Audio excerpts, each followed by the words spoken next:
Hello guys, welcome back to my channel. आज हम उस सब्जेक्ट के बारे में बात करेंगे जो बहुत बच्चों के लिए नाइटमेयर रहता है, वो इंग्लिश।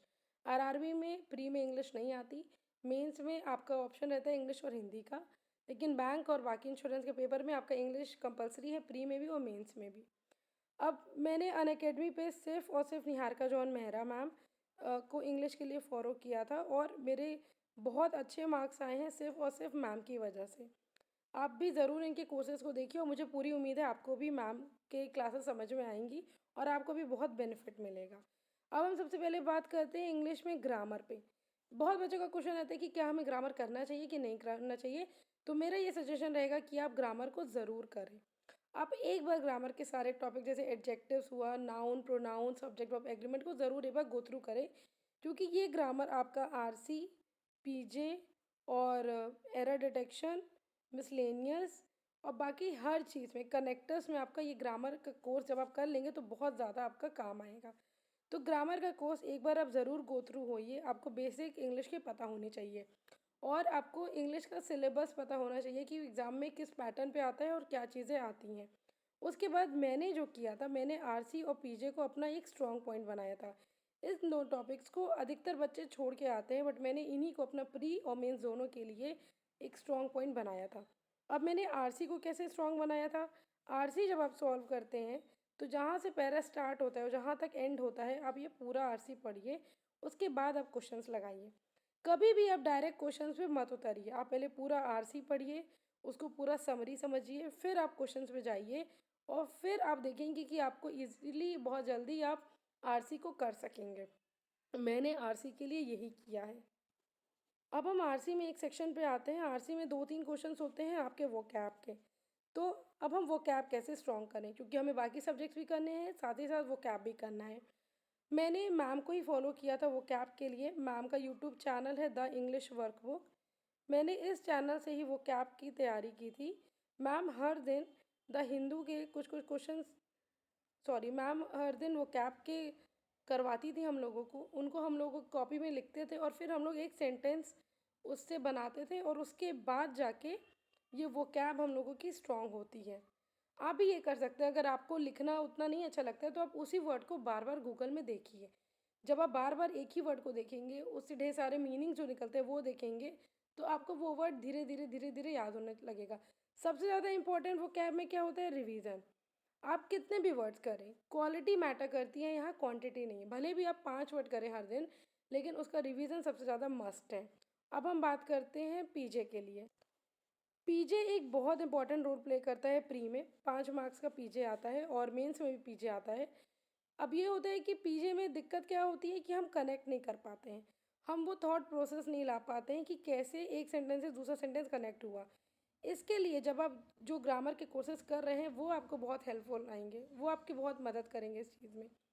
आप जो ग्रामर की कोशिश करेंगे उससे आपको पीजे में बहुत ज़्यादा मदद मिलने वाली है।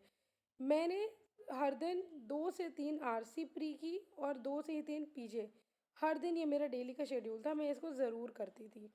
इससे मेरा आरसी और पीजे पे हमेशा एक स्ट्रॉन्ग होल्ड था। अब हम बताते हैं मेंस के लिए मैंने क्या किया और मिसलेनियस कैसे किया। मिसलेनियस में आपका एरर डिटेक्शन आता है, कनेक्टर्स आता है, मैच द कॉलम आता है। इन सब टॉपिक्स को भी आपको डेली बेसिस पे करना है। डेली बेसिस पे आप कैसे कर सकते हैं? हर दिन एक पीओ का प्री को करिए, आप एसटी दीजिए पूरा और साथ ही साथ इसका एनालिसिस करिए। आप देखिए आप कहाँ गलत हो रहे हैं। इंग्लिश में आपका कौन सा पार्ट वीक है? आपका वोकैब वीक है, आरसी आपको नहीं समझ में आ रहा है, कि आप एरर नहीं फाउंड आउट कर पा रहे हैं, या कहाँ पे आपको प्रॉब्लम हो रही है, आप वो ज़रूर देखिए।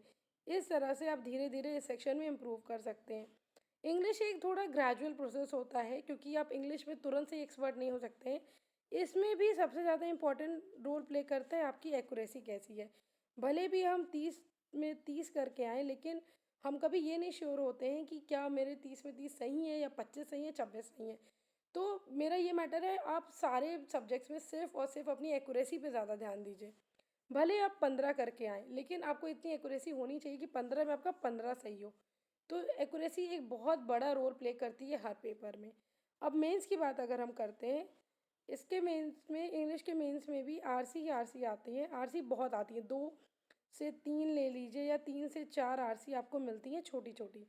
उसके लिए आपका रीडिंग सेक्शन स्ट्रॉन्ग होना चाहिए। आप रीडिंग कैसे स्ट्रॉन्ग कर सकते हैं?